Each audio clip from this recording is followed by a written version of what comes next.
introductory statement saying, these are not the views of the editors of the magazine, but we think Professor Aaron has a right to state them. What she said was there should not be laws against miscegenation in the various states of the Union. That people should be allowed to marry whoever they want. Because what she saw, and wrote in the essay was, you can pass all the civil rights legislation you want, you can change the laws as much as you want, but if people of different colors actually can't marry one another, you've denied them the most valued privilege of all, or right of all. And that's what's happening with gay marriage. Briefly, my argument for, I think the move toward gay marriage is very conservative. That's why I think conservatives should support it. Because if you're as old as I am, you remember what the gay lifestyle, much of it centered right here in Greenwich Village, was about, was an alternative lifestyle. And not to judge it, but just to characterize it. Now we actually have so many gays and lesbians who want to live what used to be have a traditional family. Why on earth would anybody oppose that? All it does is strengthen the institution of marriage, which is what conservatives are supposed to favor. Now, if you could prove statistically that heterosexuals were declining to get married because all those gay people are, then you might have an argument. But I've not seen anybody advance that argument.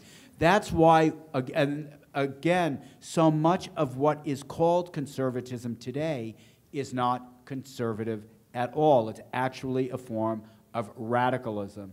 This is a country that for the last several decades has had a radical component that's on the right. And we see it again, and we'll probably see it in 2010. We'll see more and more candidates come out of it, and some of them may get elected. Oh, yes. So many questions. No, in the red shirt? Yeah. Hi. Oh, okay. Also, I'd like to thank you for being here. And I wanted to talk a little bit because you're talking about the younger generation. And as a member of that generation, we grew up with a Republican Congress under Clinton, and we grew up with President Bush. And then today we're pretty disappointed, at least in my opinion, with the Democratic Party right now. And I wonder, you were talking about in prior decades that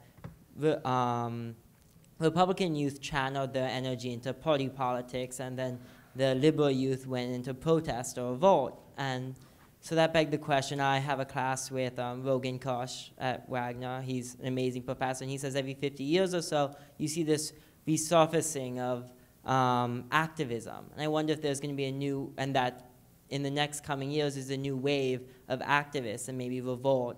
I was wondering if that's where you see liberal youth today going, or if you see them channeling it into politics. Well, that was really Ellen's question. Well, where do you see it? Right, that's what we're curious about. I'm studying civic activism and social movement theory, so I'm going to be on the protesting side.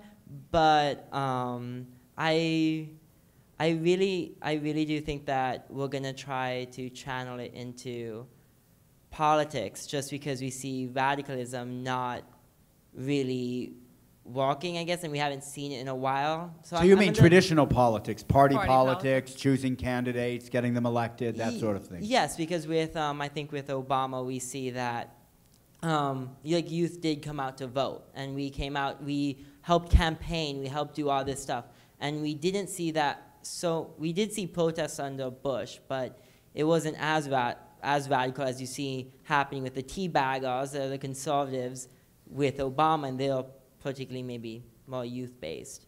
You know, I've been recommending, that's a great question. I've been recommending an article to lots of people. It was, because I reread it myself, it was published in The New Yorker by George Packer, excellent journalist and political writer. The first issue the magazine did after Obama was elected. And he said what Obama did was to build a very successful movement to get himself elected. The question remains whether he will build a movement to advance his agenda. And I remember at the time resisting that because I didn't love the idea that ours should be a politics of movements. Because there does seem, there's a kind of inherent, you know, for a very moderate, you know, boring type like me, there's always a danger of, you know, militance or violence or something like that coming out of movements. But it may be we have reached a stage now where our politics does have to have a kind of movement quality. There's a a couple of lines from an article my paper did from September 12th, 2009.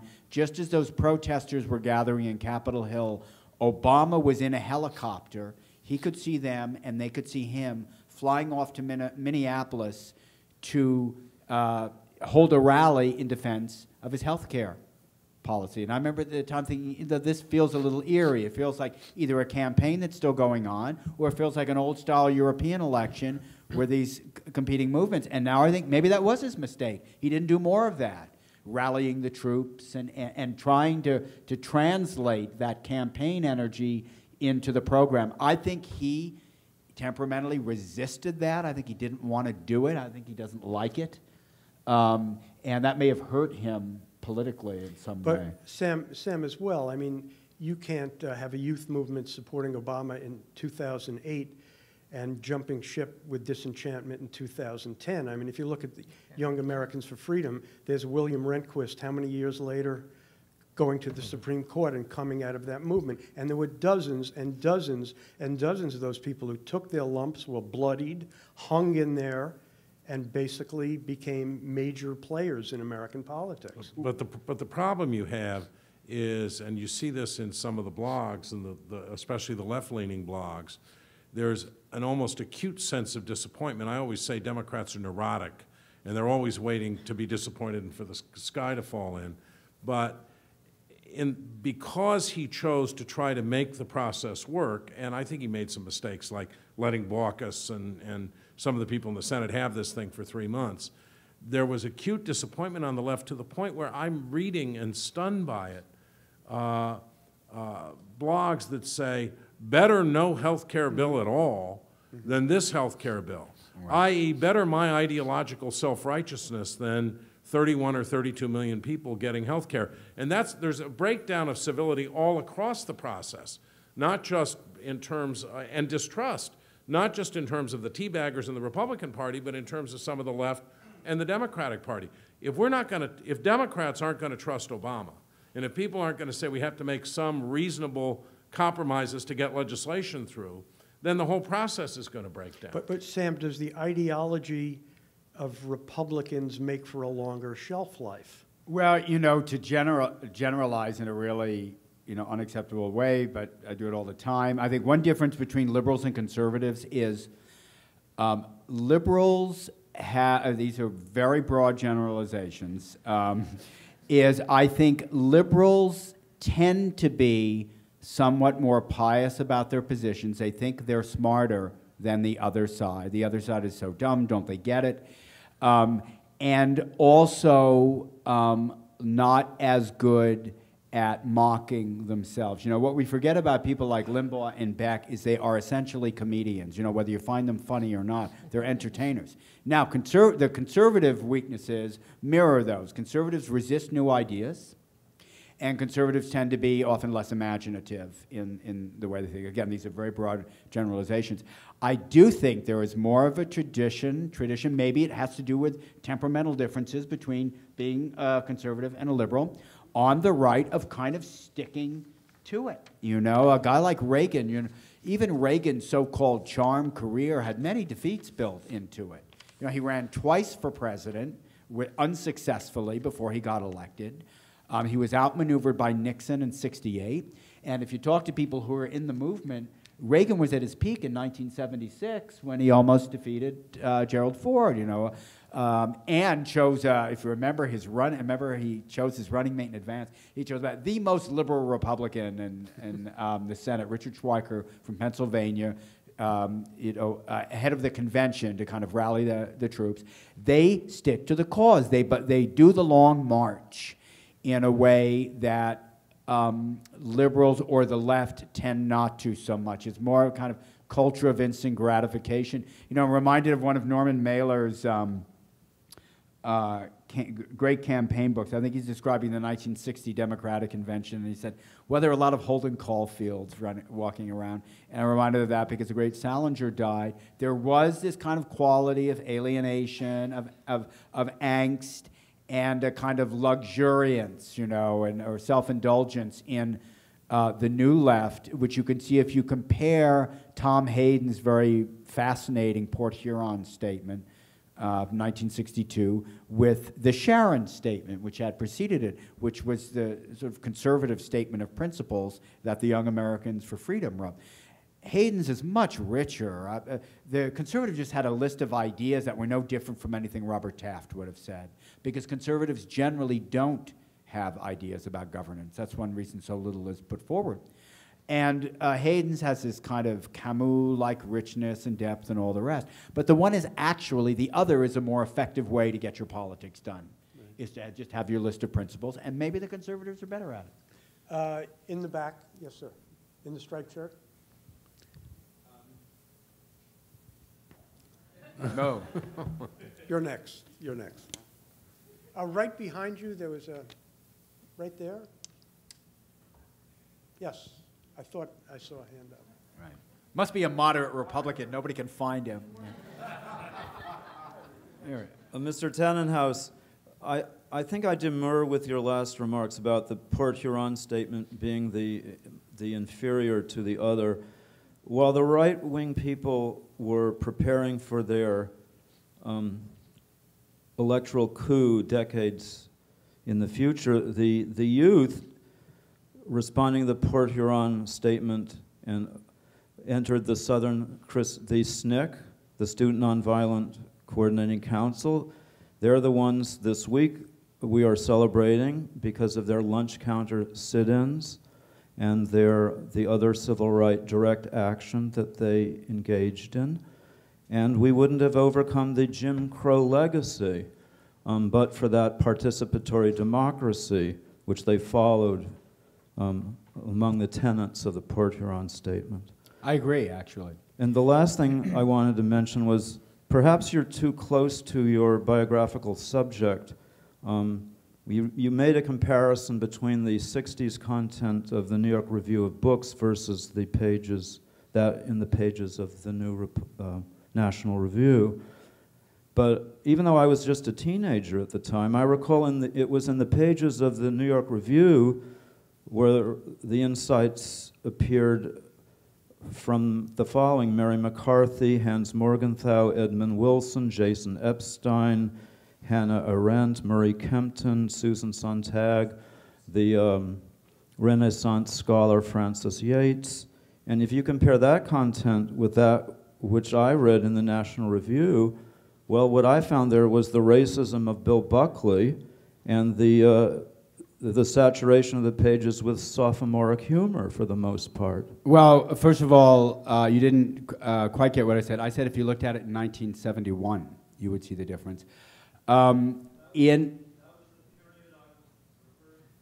Well, I thought you said the late 60s, but maybe I'm confused about that. Actually, you would also see, I don't really want to get into a debate about this, you would also see Susan Sontag and Mary McCarthy on the virtues of Hanoi and the great experiment of communism in North Vietnam. You'd also see the quite notorious Molotov cocktail on the cover of the New York Review. What you would not see in the New York Review of Books, and you would see in National Review, is an actual serious contemplation and discussion of the pieces appearing on the other side. That is to say, the National Review, columnists like Frank Meyer would actually look at the New York Review and comment on it in a sophisticated way.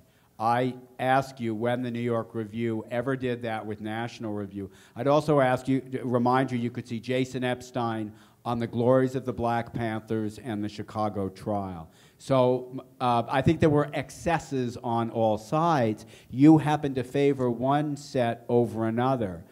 I'm not sure I agree. I mean, there was much great writing in the New York Review. There was also a lot of writing and activity that made it susceptible to Tom Wolfe's radical chic, in which a number of New York Review contributors figure. So I wouldn't be quite so clear about that. Also about Buckley's racism, I would go back and look very closely at that. It was Buckley who debated George Wallace very directly.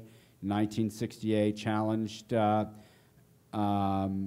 segregation. National Review actually supported the Montgomery bus boycott in 1955 when there was no New York Review of Books.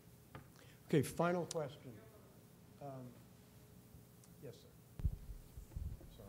Hi there. I just want to say first, thank you all very much for a very educational panel. I'm actually with the NYU College Republicans organization, so we do exist for your edification. All right. There you go. All right.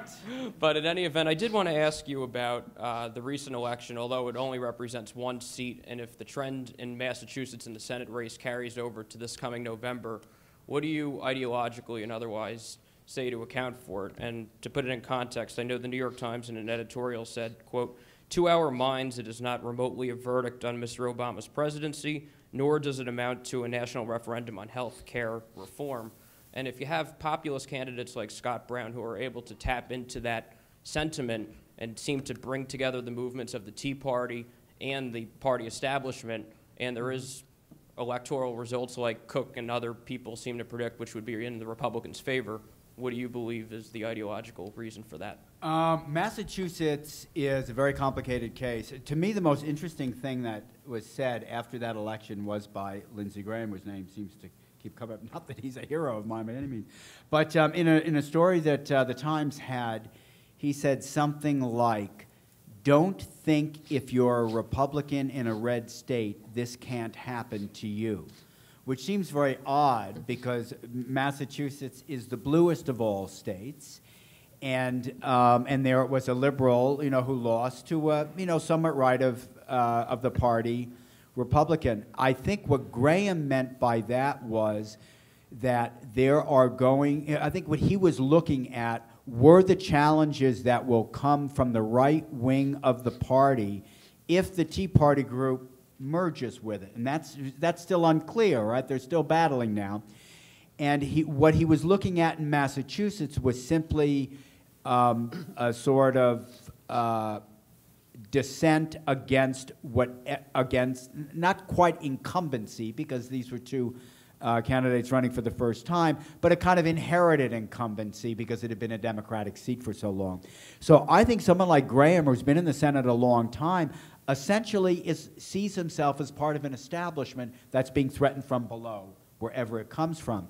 Scott Brown's an interesting case because we know that he supported health care in Massachusetts, although he promised to vote against Obama's plan. It's not clear that he is ideologically in step with the right in the party. He's a kind of protest candidate. So the question is, how will that protest manifest itself from state to state? So a guy like Charlie Crist, who thinks of himself as a loyal Reaganite, is now being attacked from the right by Rubio, who's identified himself as a Tea Party candidate. We're seeing squabbles in Colorado. We may see something like that in other states that have a longer red history. There, I think the danger the right may face is nominating candidates who do seem somewhat off the grid or whose political skills aren't polished enough that they can be portrayed that way. And then I think that's what the Republican establishment actually is worried about, don't you think, Bob, that there'll be a kind of runaway train on the right? I think the Republican establishment is very worried about that, very worried about what happens in 2012. The Republican Party nominates its presidential candidates by primogeniture. That is, the next person standing in line always gets the nod. That would, for example, be Mitt Romney. I think Republican leaders would do almost anything they could to prevent Sarah Palin from being elected. And by the way, I do have to add on Massachusetts that it's impossible to catch up with the urban myth on this now, but the Democrats took a seat they should have won, and with many other candidates would have won, and even with this candidate could have won, and ran an incredibly complacent, terrible campaign. It's one of the most important lessons that comes out of that.